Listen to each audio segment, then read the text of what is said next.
What if the Hollywood legends we adored for decades weren't who we thought they were? What if behind the laughter, the red carpets, and the iconic roles were secrets so raw, so unexpected, they could change how we see them forever? In this exclusive deep dive, we're peeling back the glittering facade of fame to uncover the real stories, the hidden rifts, the broken friendships, and the shocking moments no one saw coming. From beloved actors who vanished into myth, to stars who stood up when the industry tried to silence them. This isn't just another celebrity roundup, it's a revelation. How did one Hollywood icon's silent goodbye rewrite a decades-long feud? And what dark truth nearly destroyed a movie that was never even finished? Stay with us.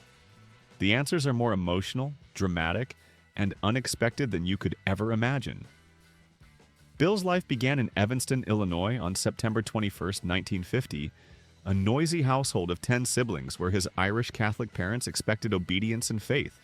The racket of his childhood home, filled with laughter, arguments, and the constant scramble for attention, forced him to hone a razor-sharp wit just to be heard. But tragedy struck at 17 when his father succumbed to diabetes complications, leaving a teenage Bill without his hero and a family without its anchor. Little did anyone suspect that tending golf clubs at the local course, studying American legends like Davy Crockett, and observing eccentric patrons would become the secret ingredients of his signature deadpan style. College in Denver offered a detour into pre-med classes, but no scalpel could stitch together his passions. A joke about a bomb at Chicago's O'Hare on his 20th birthday landed him probation, a brush with the law that forced radical self-reflection. Suddenly, comedy wasn't a hobby, it was salvation. His brother Brian Doyle Murray invited him to join Second City, the legendary Chicago ensemble that prided itself on brutal honesty and offbeat absurdity. Under the fearless mentorship of Del Close, Bill learned to find the hilarious in the hushed moments and to weaponize silence. And here comes the twist. During one Notorious show, a heckler so enraged that Murray allegedly broke his arm, then, true to his unpredictable nature, bought him a beer and drove him to the hospital. The leap from improv stages to radio waves felt natural when National Lampoon Radio Hour roared to life in New York with John Belushi, Gilda Radner, Chevy Chase, and Harold Ramis. You won't believe how quickly they shaped modern sketch comedy. But his first primetime variety show on ABC crashed spectacularly, earning the mocking nickname Not Ready for Primetime Players, once NBC's Saturday Night Live debuted. Critics doubted Bill's ability to follow Chevy Chase's exit, and tension peaked when Chevy returned as host in '78. Legend says they threw real punches backstage right before going live. Yet from those bruises emerged Nick the Lounge Singer, serenading the Star Wars theme with absurd lyrics that cemented Murray's gift for dry absurdity.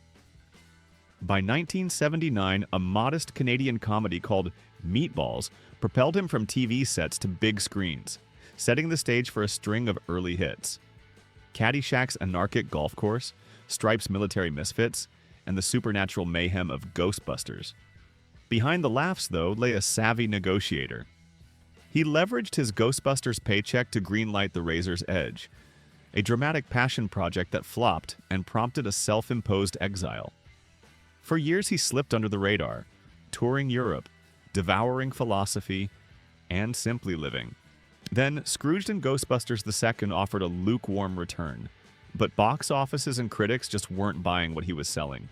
Facing fading headlines, Murray ditched agents and managers in the 90s, choosing scripts like Quick Change, where he co-directed and starred, only to find critics enthusiastic but ticket sales underwhelming. Here's where it gets wild. Groundhog Day arrived in 1993, a tale of repetition that mirrored his own career cycles. Creative clashes with Harold Ramis nearly derailed the filming. They refused to speak for more than 20 years. But that friction birthed a layered, unforgettable performance, proving he could fuse humor with heart. The film's success reopened Hollywood doors, leading to Lost in Translation, an Oscar-nominated turn that revealed even deeper emotional currents. Just when it seemed his path was set, a chance encounter with Wes Anderson in 1998 rerouted it entirely. Picture Murray bursting into a Los Angeles bar, dancing through tables and treating the Rushmore team to steak. All because he believed in a quirky script so fiercely he accepted a $9,000 salary. That leap of faith paid off with a renaissance of thoughtful, oddly whimsical roles. The Royal Tenenbaums, Rushmore, Moonrise Kingdom. Each further proof that his appeal transcends pure comedy. Today, Murray stands as both a living legend and an enigma, equally at home riffing on the absurd or slipping into brooding introspection. But let's pull back the curtain on the man's finances and lifestyle, because the image of Murray as a carefree prankster masks a savvy investor and collector. Unlike many stars, he shuns flashy car collections, but he's known to pilot a vintage VW bus and a Land Rover Defender, vehicles that echo his adventuresome spirit without screaming wealth. On his wrist, you might spot a classic Rolex Submariner or a Patek Philippe Calatrava, timeless pieces that appreciate in value rather than depreciate on the showroom floor.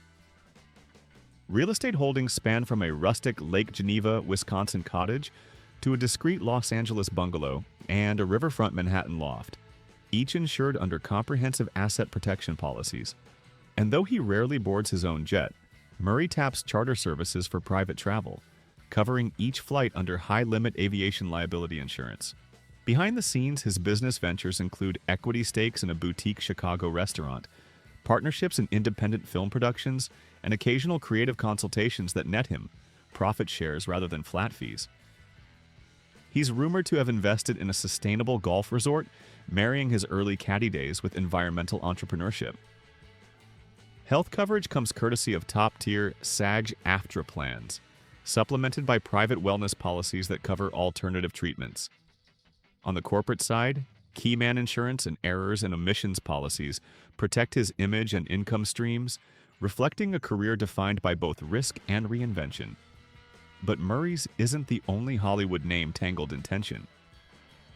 Geena Davis's brave revelations added another layer to the conversation. Once hailed as a feminist icon for roles in Thelma and Louise and A League of Their Own, Davis was seen as unshakable. But her story about Murray's behavior during quick change auditions revealed just how much she had quietly endured. It's a hook that leaves audiences stunned. How can someone so commanding on screen have felt powerless off it? Yet Davis has since reclaimed her voice, channeling her experience into advocacy work, even founding the Geena Davis Institute on Gender and Media, a legacy that now overshadows her acting accolades. Her financial trajectory has been more modest but purposeful, investing in education and nonprofit work rather than luxury.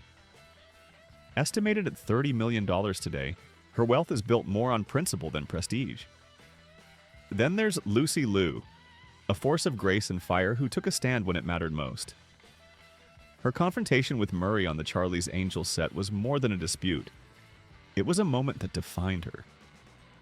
While the industry once painted her as TV talent, Liu proved her power by headlining blockbuster franchises, directing episodes of hit shows, and building an estimated net worth of $16 million.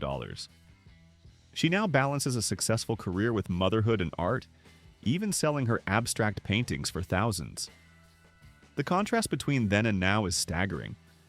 The same actress who once had to defend her worth now shapes her narrative on her own terms.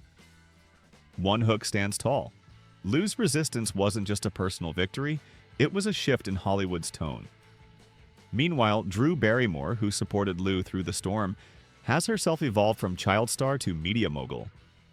Her talk show, wellness brand, and production company have redefined what reinvention looks like. From the chaos of a turbulent youth to the calm confidence she now radiates, her estimated net worth of $125 million proves resilience pays off. She's no longer just Hollywood royalty, she's its survivor. And while some stories end with silence, one of the most haunting remains that of Harold Ramis and Bill Murray, two men who created magic, then let silence stretch into decades. Their falling out after Groundhog Day seemed irreparable, a friendship fractured by creative control. But when Ramis was on his deathbed, Murray showed up. No cameras, no press, just a quiet goodbye. That moment, so full of weight, remains one of the most unexpected and emotional hooks in Murray's story. It's a glimpse of the man beneath the myth, flawed, lost, and maybe finally seeking something deeper than a punchline. As the dust settles on a turbulent chapter of Hollywood history, one truth is clear. These celebrities aren't just stars, they're mirrors reflecting a changing industry. Their stories of downfall, redemption, resilience, and legacy aren't just headlines.